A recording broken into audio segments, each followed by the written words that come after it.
আসসালামু আলাইকুম। শুরু করিতেছি মহান আল্লাহ পাক রব্বুল আলামিনের নামে, যিনি পরম করুণাময়, অতি দয়ালু।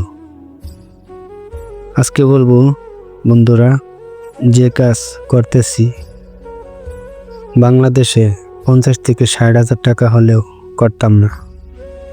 প্রবাসে এসে ঠিকই এই কাজ করতেছি।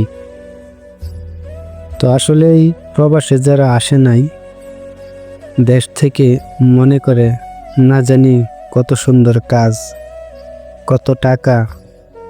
প্রবাস মানেই মনে হয় বিলাসিতা, একটা শান্তির জীবন।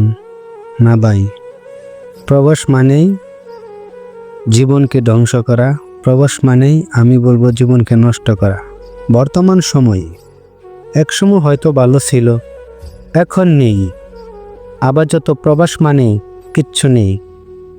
প্রবাসেই তো মানুষ এখন ভিক্ষা করে, প্রবাসী দেশের লোকজনই ভিক্ষা করে।